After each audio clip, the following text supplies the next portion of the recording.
নমস্কার বন্ধুরা, আমি রুমা হাসি খুশিতে হাজির হলাম রবিবার সকালে বৃষ্টির সাথে। হ্যাঁ বন্ধুরা, অঝোরে বৃষ্টি হচ্ছে। আমাদের সাপ্তাহিক বাজার নিয়ে আসা হয়েছে, কিন্তু দুর্ভাগ্যবশত আমাদের ফ্রিজ খারাপ হয়ে গেছে।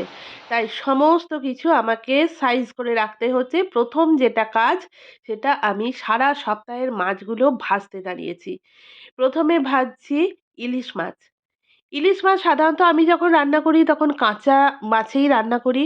সেটা বেগুন দিয়েই হোক, কি ইলিশ মাছের ঝোলই হোক, কি সর্ষে ইলিশই হোক, ভাপা ইলিশই হোক, দই ইলিশই হোক, যাই হোক আমি মাছটা ভাজি না। কিন্তু আজকে বাধ্য হয়ে ভেজে নিতে হচ্ছে। এরপর ভাজছি খোকা ইলিশ। হ্যাঁ বন্ধুরা, খোকা ইলিশ খেতে ইচ্ছা গেছিল তাই আনতে বলেছিলাম, আর দেখুন আজকেই নিয়ে এসেছে। আর আজকেই আমাদের ফ্রিজ খারাপ।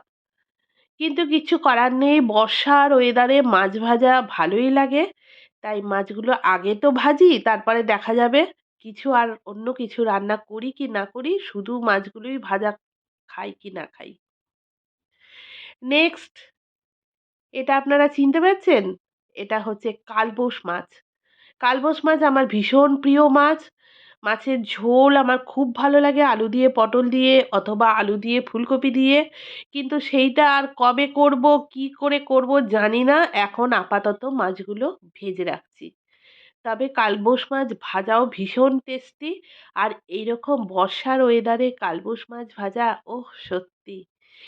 এরপর দেখুন একদম বড় বড় সাইজের পমফ্রেট মাছ।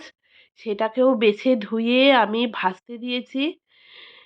পমফ্রেট মাছও ভেজে নিতে হচ্ছে। আর পমফ্রেট মাছের সঙ্গে বর্ষাকালের একটা বিরাট নিবিড় সম্পর্ক আছে। সচরাচর খিচুড়ির সঙ্গে পমফ্রেট, এই দেখো বৃষ্টিকে দেখাচ্ছি যে বৃষ্টি তুমিও নেমেছো আর আমার ঘরেতে পমফ্রেট মাছ ভাজা হচ্ছে। নেক্সট, কাতলা মাছ। কাতলা মাছগুলোও ভেজে রাখতে হচ্ছে। হ্যাঁ বন্ধুরা, কিচ্ছু করার নেই। বাজার যাওয়ার আগে যদি ফ্রিজটা খারাপ হতো তাহলে নয় এত মাছ কেনা হতো না। কিন্তু বাজার থেকে ফিরে এসে তারপরে ফ্রিজ খারাপ হয়েছে, সুতরাং কিচ্ছু করার নেই।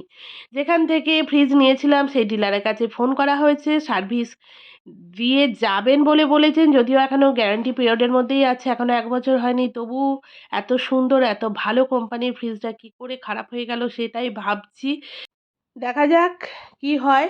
কিন্তু এই বৃষ্টির ওয়েদারে এত মাছ ভাজা তো এমনি এমনি কারণে অকারণে মুড়ি দিয়ে, ভাত দিয়ে, খিচুড়ি দিয়ে, চা দিয়ে সব কিছুর সঙ্গেই চলে। মাছ ভাজা কমপ্লিট, এবার দেখি কি রান্না করি। টাটা।